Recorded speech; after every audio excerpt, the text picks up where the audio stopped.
जय हिंद दोस्तों, स्वागत है आपका आपके अपने YouTube channel RBS study classes में। आज हम पढ़ेंगे समास और समास को हम एक ट्रिक के माध्यम से वो 5 मिनट का वीडियो में इसे समाप्त करेंगे और इसकी हम पहचान को एक पहचान आपको बताएंगे कि कौन सा समास कैसे हम पहचान सकते हैं कि वो हमारा कौन सा समास है। ठीक है, तो समास के जो प्रकार होते हैं वो 6 प्रकार के समास होते हैं। 6 प्रकार के समास होते हैं और इन्हें हम पहचानेंगे कैसे। ठीक है, इन्हें हम पहचानेंगे कैसे। जैसे हमारा समास आता है कि अव्ययभाव समास होता है, ये हमारा होता है अव्ययभाव समास होता है। तो इसमें क्या होता है, ये अव्ययभाव समास में अव्ययभाव समास इसमें का जो पहले पद होते हैं उपसर्ग लगे हुए होते हैं। इसमें क्या होता है, उपसर्ग होते हैं। इसे हम कैसे पहचानेंगे, उपसर्ग को देखकर पहचान लेंगे। उपसर्ग इसमें क्या होते हैं कि पहला जो पद होता है प्रथम पद में उपसर्ग लगे हुए होते हैं। जैसे पढ़ते हैं प्रतिदिन, जैसे प्रतिदिन, उपकार। ठीक है, तो देखो यहां पर जो प्रतिदिन है, यहां पर प्रति उपसर्ग लगा हुआ है, उपकार क्या है, उपसर्ग लगा हुआ है। पहचान कैसे कर लेंगे कि हम यहाँ पर हमारा अव्ययभाव समास होता है। जैसे हम कहते हैं यथाशक्ति, यथा देखो यहाँ पर यथाशक्ति में क्या है, यथा उपसर्ग लगा हुआ है।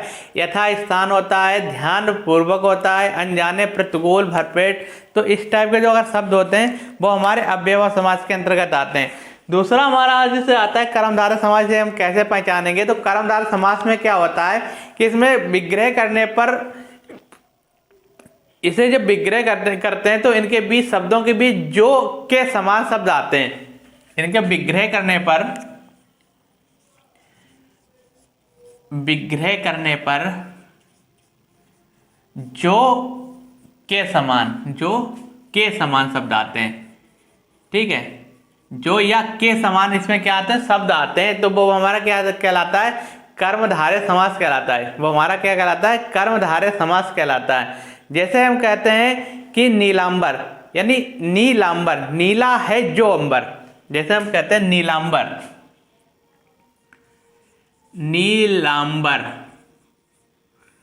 नीलांबर को हम क्या कहते हैं, नीला है जो अंबर, यानी नीला है जो अंबर, नीला है जो अंबर। देखो, ठीक है, जो अंबर। तो यहां पर हम कैसे पहचानेंगे, इनके जो शब्दों को बीच में क्या आता है, हमारा विग्रह करते हैं जो या पर करते हैं, जो या के समान आता है, जो या के समान। जैसे चरण कमल, यानी चरणों के समान, चरणों के समान। यहाँ पर देखो हमारा शब्द आ गया। तो हम कैसे पहचान लेंगे कि हमारा कर्मधारय समास है। दोनों समास में क्या होता है कि इसमें बीच में योजक चिन्ह, इन शब्दों में योजक चिन्ह होता है। योजक चिन्ह लगे हुए होते हैं। ठीक है, योजक चिन्ह जानते हो, ऐसा होता है। और शब्द जो होते हैं विपरीत होते हैं। शब्द कैसे होते हैं, शब्द एक दूसरे के विपरीत होते हैं। एक दूसरे के विपरीत शब्द होते हैं। इसे हम विलोम शब्द भी कह सकते हैं कि ए विलोम शब्द होते हैं, एक दूसरे के विपरीत शब्द होते हैं। जैसे पढ़ते हैं दिन रात, जैसे हम अगर लिखते हैं दिन और रात, दिन रात। ठीक है, दिन और रात। योजक चिन्ह जो आएगा इसका क्या अर्थ निकल के आएगा, और सब शब्दों का विग्रह करेंगे तो इसका जो अर्थ निकल के आएगा वो हम और अर्थ पढ़ेंगे। जैसे दिन और रात, दिन और रात। जैसे पाप और पुण्य, पाप पुण्य। ठीक है, पाप पुण्य को क्या पढ़ते हैं, पाप और पुण्य, पाप और पुण्य। तो देखो योजक चिन्ह में क्या है, इसमें योजक चिन्ह का जो अर्थ निकल के आ रहा है वो और से अर्थ निकल के आ रहा है। और ये शब्द जो है एक दूसरे के अपोजिट हैं। शब्द जो है एक दूसरे के विलोम शब्द हैं, एक दूसरे के विपरीत शब्द होते हैं। ये द्वंद्व समास में कहलाते हैं। तो द्वंद्व मतलब देखो यहां से पढ़ सकते हैं, दोनों शब्दों में क्या होगा, एक ही से शब्द होंगे, मतलब एक दूसरे के विपरीत शब्द होंगे। ऐसे पहचान लेंगे। द्विगु समास में क्या होता है कि प्रथम पद संख्यावाची होता है। इसमें क्या होता है, प्रथम पद संख्यावाची होता है। ठीक है, संख्यावाची होता है। ऐसे हम कैसे पहचानेंगे, इस कोई भी शब्द दिया हुआ है और अगर इसका जिसका प्रथम पद संख्या को दर्शा रहा है, संख्या को बता रहा है, तो वो हमारा क्या कहलाता है, वो हमारा द्विगु समास कहलाता है। वो हमारा द्विगु समास कहलाता है। जैसे हम पढ़ते हैं तिरंगा, जैसे हम पढ़ते हैं तिरंगा, तिरंगा। तो देखो ती जो शब्द है यहाँ पर, ती जो शब्द है संख्यावाची शब्द है और इसका अर्थ है 3। ती जो शब्द है यहाँ पर संख्यावाची शब्द है और इसका अर्थ है 3, यानी 3 रंग।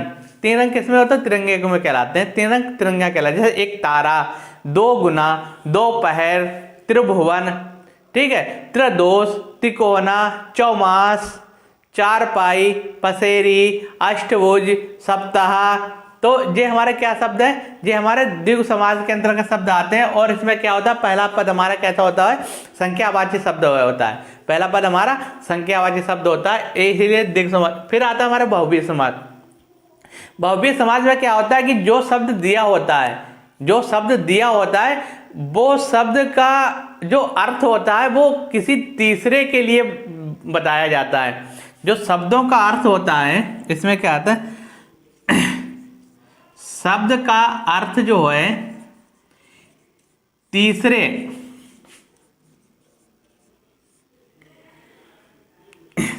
शब्द को बताता है, शब्द को बताता है, तीसरे शब्द को बताता है। इसमें क्या है? तीसरा शब्द को बताता है। जैसे हम पढ़ते हैं दशानन, जैसे पढ़ते हैं दशानन, तो दशानन का क्या अर्थ होता है? 10 हैं जिसके सिर, 10 हैं जिसके सिर, जिसके सिर। तो 10 हैं किसके सिर? हम किसको कहते हैं? जी हम रावण को कहते हैं। जी हम किसको कहते हैं?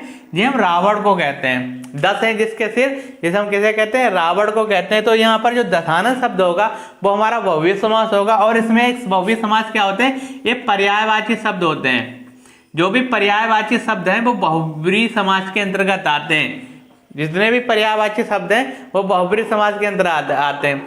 इसमें एक और खास बात है, देखो जैसे दशानन है, अगर क्वेश्चन में कहीं पूछा जाए कि दशानन में कौन सा समास है और वहां पर बहुव्रीहि समास दिया हुआ है और वहां पर हमारा द्विगु समास दिया हुआ है, ठीक है, बहुव्रीहि समास दिया हुआ है और वहां पर हमारा द्विगु समास दिया हुआ है, तो वहां पर हम सबसे पहले बहुव्रीहि समास को ही लगाएंगे। सबसे पहले हम बहुव्रीहि समास को लगाएंगे। अगर वहां पर अगर बहुव्रीहि समास नहीं दिया हुआ है और हमारा शब्द दशानन दिया हुआ है और वहां पर द्विगु समास दिया हुआ है, बाकी समास दिए हुए, तो हम द्विगु समास को ही टिक करेंगे। क्योंकि यहाँ पर पहला पद जो दशानन है, 10, दशानन का मतलब 10, और 10 क्या संख्यावाची शब्द है। तो हम बता चुके हैं आपको द्विगु समास में पहला पद कैसा होता है? संख्यावाची होता है। तो यहाँ पर यह शब्द हमारा दशानन कैसा क्या कहला देगा? वो हमारा द्विगु समास के अंतर्गत आ जाएगा। फिर आता है तत्पुरुष समास। तो तत्पुरुष समास में क्या होता है? इसमें जो कारक चिन्ह होते हैं, कारक विभक्ति का लोप होता है। इसमें क्या होता है कि शब्दों में कारक विभक्ति का लोप होता है। कारक विभक्ति का लोप होता है, विभक्ति का लोप होता है, ठीक है। शब्द तो होता है लेकिन उसमें क्या होता है? कारक जो विभक्ति होती है उनका लोप होता है, कारक विभक्ति का लोप होता है। तो वो हमारे तत्पुरुष समास के अंतर्गत आते हैं। जैसे हम कहते हैं, जैसे हम कहते हैं जिससे हवन सामग्री, तो हवन सामग्री को जब हम पढ़ते हैं, जैसे हम कहते हैं हवन सामग्री, हवन सामग्री, तो हवन सामग्री को जब हम इसका अर्थ निकालते हैं, इसे विग्रह करते हैं अलग अलग के लिए, तो इसे हम पढ़ेंगे हवन के लिए सामग्री, के लिए सामग्री, हवन के लिए सामग्री। तो देखो यहाँ पर क्या है? के लिए जो शब्द था, के लिए जो शब्द था, इसका क्या था? शब्द में लोप था। इसका शब्द में क्या था? लोप था। इसलिए यहाँ पर ये हमारा तत्पुरुष समास आ जाता है। तो ऐसे शब्द होते हैं जहाँ पर बीच में क्या होता है कि जो कारक चिन्ह होते हैं, कारक वर्ड होते हैं, उनका लोप होता है। जैसे कर्म कारक होता है तो कर्म कारक में को का प्रयोग किया जाता है। कर्म कारक अगर कर्म तत्पुरुष जहाँ पर होगा तो वहां पर को कारक चिन्ह का लोप होता है। जहां पर कर्ण तत्पुरुष समास होगा। अब जैसे हम तत्पुरुष के समास तो जो पढ़ लेंगे, ठीक है, तत्पुरुष से भी आगे बढ़कर जैसे पूछा जाता है, जो उसमें पूछा जाएगा तो तत्पुरुष के भाग आ जाते हैं, उसमें तत्पुरुष के भाग आ जाते हैं। फिर उन भाग जो होते हैं तो वो कारक चिन्ह के हिसाब से अलग अलग भाग मतलब रखे जाते हैं। तो तत्पुरुष समास जो है 6 भागों में बांटा जाता है। तो इसमें जैसे पहला आ जाता है हमारा कर्म तत्पुरुष समास। तो कर्म तत्पुरुष समास में कारक चिन्ह जो होता है को का शब्द प्रयोग किया जाता है। फिर आता है हमारा कर्ण तत्पुरुष समास। तो कर्ण तत्पुरुष समास में से और के द्वारा का प्रयोग किया जाता है, इससे लोप होता है। ठीक है, जो शब्दों के बीच में इन शब्दों का लोप होता है। फिर आता है हमारा संप्रदान तत्पुरुष समास। तो संप्रदान तत्पुरुष समास में के लिए और का लोप होता है इसमें।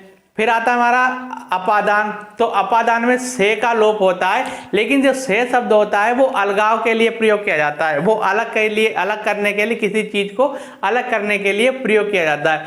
फिर आता है हमारा संबंध। तो संबंध के जो कारक चिन्ह होते हैं का की के, जिन शब्दों के बीच में का की के शब्द आ जाते हैं तो वो हमारे संबंध तत्पुरुष समास के अंतर्गत आते हैं। फिर आता है हमारा अधिकरण तत्पुरुष समास। अधिकरण में के जो कारक चिन्ह होते हैं में और पर का प्रयोग किया जाता है। तो ये थे हमारे शॉर्ट में समास जिनको हम आसानी से पहचान लेंगे। तो आप लोगों को जो वीडियो समझ में आया होगा, और आप लोग क्या करें, अगर पहली बार वीडियो को देख लें तो इसे चैनल को सब्सक्राइब जरूर कर लें और अधिक से अधिक बच्चों को इसे शेयर करें। मिलते हैं आपको नेक्स्ट वीडियो में ऐसे ही फनी ट्रिक के साथ, थोड़ी स्मार्ट ट्रिक के साथ मिलते हैं आपको, जिससे कि आपको जो भी चीज़ें पढ़ाएं वो आपके माइंड में रुक सकें। ठीक है, मिलते हैं आपको नेक्स्ट वीडियो में। आज के लिए इतना ही, बहुत बहुत धन्यवाद।